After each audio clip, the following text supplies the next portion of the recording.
Hey everyone, so I've been getting a ton of questions about the potential use of molecular hydrogen for the COVID-19.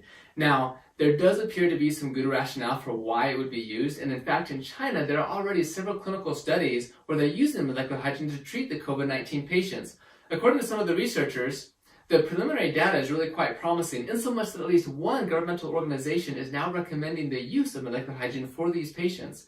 Now, I want to go through the pathophysiology so I can describe the rationale for why hydrogen gas would be used in these clinical studies and in this scenario. But first, I want to show you a video where Dr. Nanshan Zhong, who was the one who discovered the SARS coronavirus in 2003, actually recommends and discusses the use of molecular hydrogen. And then I actually have some videos where patients who have the COVID-19 are actually describing their experience using the molecular hydrogen therapy. So we'll go to those videos and then I'll come back and talk about the rationale for H2. So we'll see you soon.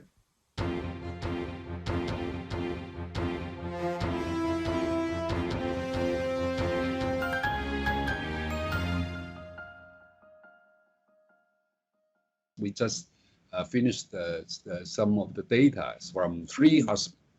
We use hydrogen and oxygen mix. Yes. It seems to be working very well. I am happy about that. So I just got the data right now. So from Wuhan and from Guangzhou, and 3 hospitals, altogether 60 something. And after inhaling this hydrogen and oxygen mix gas, they improve. The dyspnea improved the 2nd day, and the 3rd day, and the 4th day. So all of them showing really improved. I suppose because of at least resist to reduce the airway resist, the gas resist, airway resistance. So much easier to go into the alveoli to improve the oxygenation. I think that's a good way. 你刚才吸了有什么感觉？就是吸了之后来了之后这么多天，这个胸前呐没有改善，就真的用了这之后啊，这个胸前都改善了，是吗？不痛了，不痛了，不痛了，一点都不痛了。那太好了，谢谢你啊，万清华教授啊，这里今天这第一回好爽啊，这个位置。阿姨，你用了那个氢氧机，感觉怎么样啊？感觉很舒服，很舒服，是不是？没有什么不好的感觉。有没有说觉得胸口就是吸了之后感觉很顺畅啊，或者是吸气的时候觉得就是很顺一点感觉？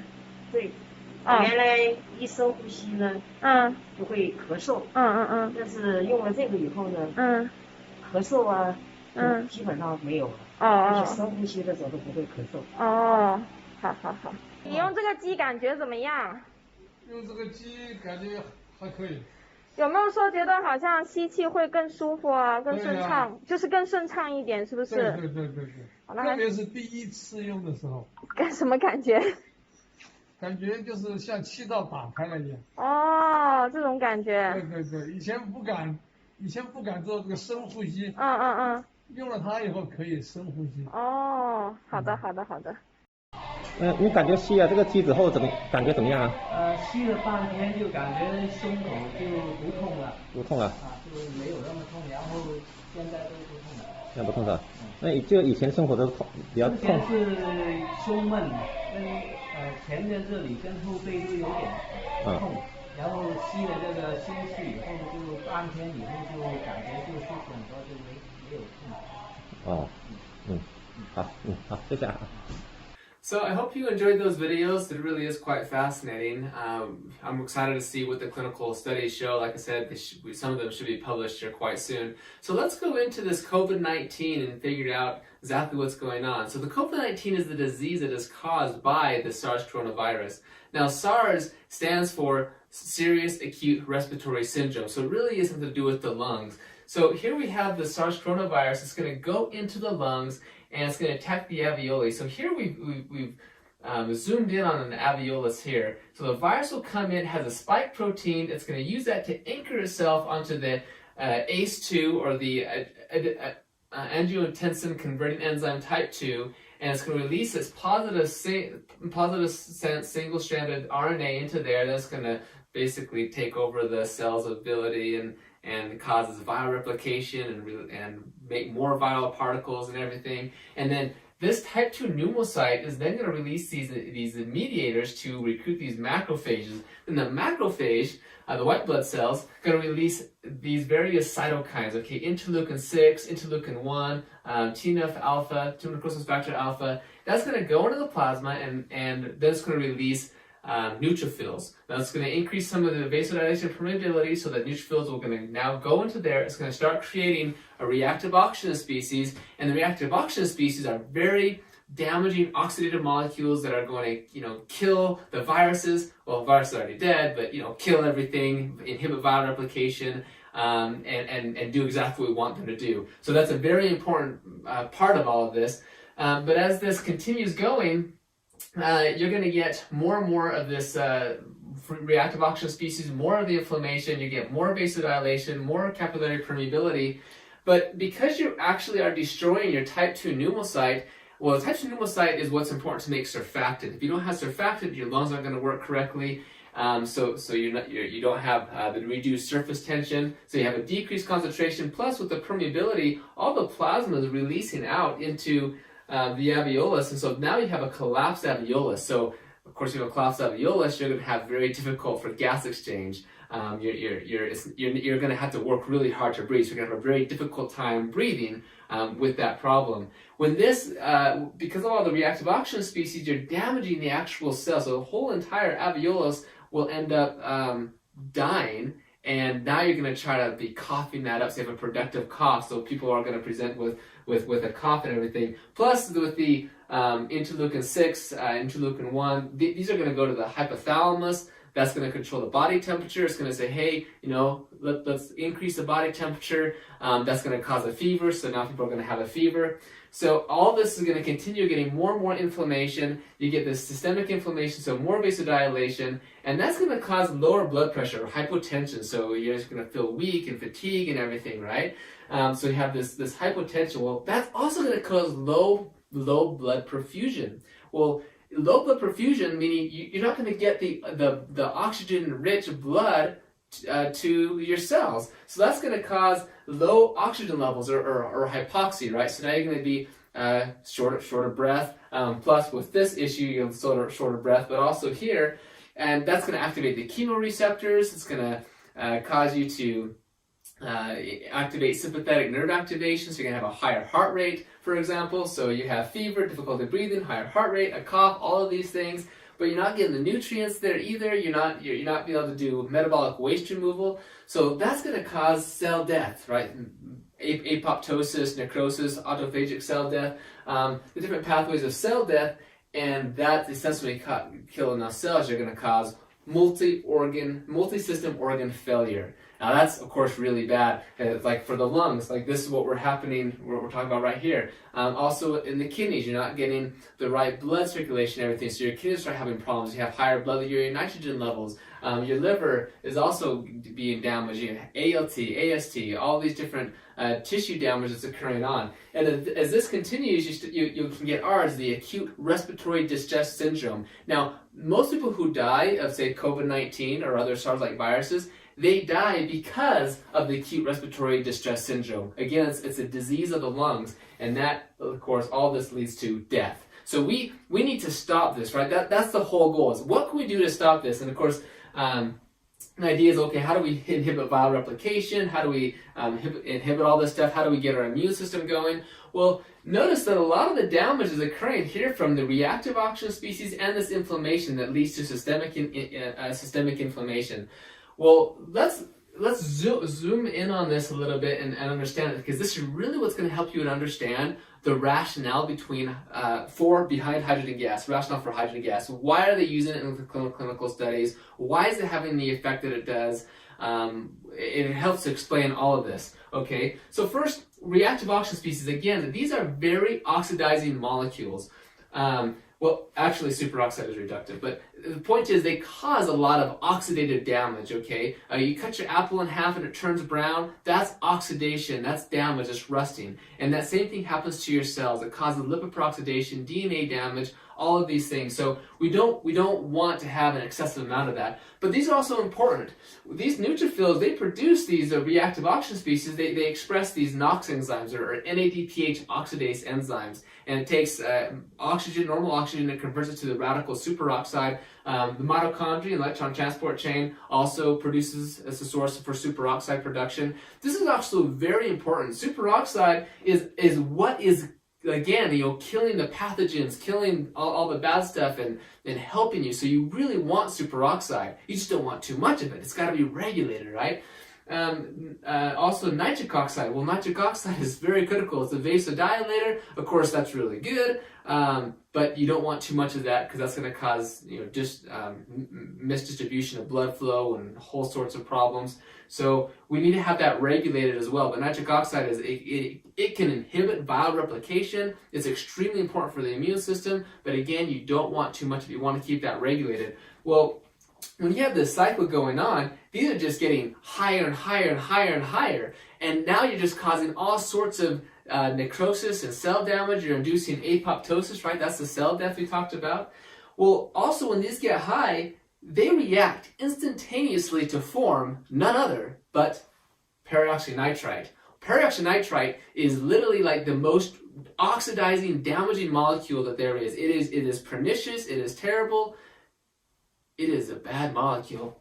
And not only, that's a bad one, but then there's also the hydroxyl radical. The hydroxyl radical is actually the most cytotoxic reactive oxygen species. It's just bad. Both of these guys are just bad. That's why they're in the red color, because red means bad in this case. So when these get high levels, they form peroxynitrite. Peroxynitrite can form the hydroxyl radical. Superoxide can also form the hydroxyl radical through a process called the Fenton reaction. Like there's iron and different things. It can cause us to catalyze. So I just want to point out that these guys right here, they do us no good. We do not want them. They cause cell death and everything. These guys, on the other hand, they're important for our immune system, for our function, everything. So we actually like them. We need them to be regulated, okay? Well, these enzymes are very critical to regulate these, and they get hyperactivated by the immune inflammatory response we'll talk about over here. So, but typically, let's talk about superoxide, for example. The body regulates this because superoxide, normally it's just, once it's done its magic, once it's done what it needs to do, it's quickly converted by superoxide dismutase, the body's antioxidant enzyme, is converted by hydrogen peroxide, that's converted to water and oxygen by, say, catalase or glutathione peroxidase. It's no problem. The body can take care of this. These are our body's natural antioxidants, and they are regulated by what's called this NRF2 keep 1 system, okay? So here we have like a cell, and here's the nucleus. Okay, look, here's your mitochondria, okay? But what can happen is the NRF2 keep 1 is a transcription factor that when it gets activated, check this out, when NRF2 keep 1 gets activated, it goes into the nucleus and binds to the ARE, the antioxidant response element, or ERE, the electrified response element. But here it binds and induces the transcription production of the body's natural antioxidants, like your glutathione, your catalase, your superoxide dismutase, your glutathione peroxidase. In fact, NRF2 regulates over 200 different cytoprotective proteins and enzymes. Okay, this is the phase 2 enzymes, detoxification and antioxidation. It's all right here with the NRF2 keep 1 system. Well, when you have an attack like this, all your superoxide dismutase, your catalase, all this stuff that's going to control everything is like totally depleted. It gets gone, and that's why you're getting it gets gone. That's funny. You get such a depletion going on here that you're quickly going to have necrosis and apoptosis, cell death, and everything. So that's why NRF2 is so important. Well, look what happens here. So now let's talk about hydrogen a little bit. Molecular hydrogen actually has the ability to activate the NRF2 keep 1 pathway. And when it can activate the NR2-keep1 pathway, it's going to help to replenish and maintain that redox homeostasis of your glutathione, your superoxide dismutase, your catalase, like I said, over 200 cytoprotector proteins and enzymes. And as it does that, it's going to help to maintain this whole thing, okay? So that's one critical aspect. Another critical aspect is hydrogen can also regulate this area over here. It can actually regulate the NADPH oxidase system. It can actually down-regulate this, so you actually get less superoxide production. If it's too much, for example, it can help bring that down, as well as regulate the nitric oxide synthase enzymes, has regulation in the mitochondria. So actually, some really neat benefits in the mitochondria that we're finding with the hydrogen gas. So here, hydrogen is able to take care of the ROS. Oh, and these guys right here. So hydrogen actually can selectively reduce these guys, the hydroxyl radical and the peroxynitrite. Okay. Now consider, see, other antioxidants, say vitamin C or vitamin E or whichever ones we're talking about, there are some potential problems because in some ways, just based upon reaction kinetics or stoichiometry or different things, not stoichiometry, but those things can react indiscriminately with things like superoxide or nitric oxide.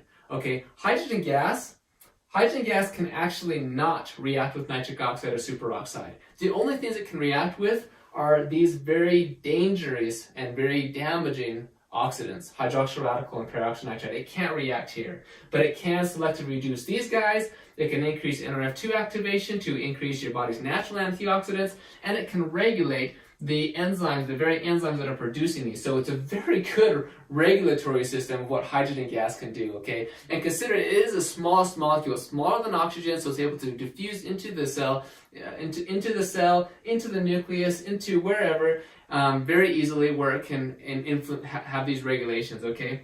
Okay, so now let's go to the inflammation, okay?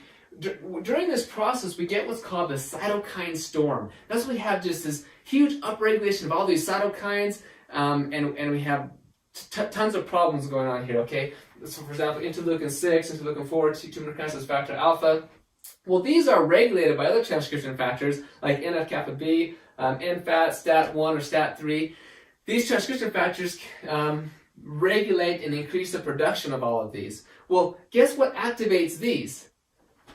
Reactive oxygen species, okay? Well, reactive oxygen species activate these guys, and guess what these guys can produce? Well, if you guess reactive oxygen species, you go to the head of the class. Because that's right. All of this is this whole cycle. And you can see it's a vicious cycle. It just keeps on getting worse and worse and worse until you get more cell death, which results in multi-system organ failure, which results in, well, eventually death. If we don't stop this, we have to stop this cycle. So hydrogen gas over here, we've actually demonstrated that hydrogen has an inhibitory role or a regulatory role in regulating these guys, which are going to regulate the actual inflammatory cytokines. So we've actually done several studies showing, we and as well as many other colleagues and researchers, and many papers have demonstrated that hydrogen has a great anti-inflammatory effects, decreasing interleukin 6. Okay, that's a very potent pro-inflammatory cytokine.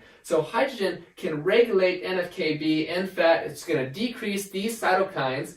And we're seeing in the research that hydrogen can therefore decrease, for example, lipopolysaccharide-induced hypotension, decreasing some of these other symptomology here because it's decreasing this inflammation, it's decreasing the oxidative damage, the oxidative stress that's going on. So, so to sum it all up together, this is how the virus progresses, leading to reactive oxygen species and inflammation. That's going to cause all the way to cell death, multi-system organ failure, and eventually, potentially death, right? And hydrogen gas, being a very simple, small molecule, we're showing it can help to regulate the redox status of the cell by selectively reducing the very bad guys, help to regulate and improve the NRF2-keep1 pathway to maintain our body's redox homeostasis, and also has regulatory effects with the inflammation to lower chronic, harmful systemic inflammation. And it's by regulating everything and not just decreasing it or inhibiting it or something, because that's not what we want to do. We need all of these things. This is our immune system. We don't want to just get rid of it. Yes, it is what is killing us, but it is also very important that we have so that we can get better. So that is kind of that is the idea between hydrogen gas and its rationale for COVID-19. So anyway, I hope this made sense. I hope you're able to learn something from this, and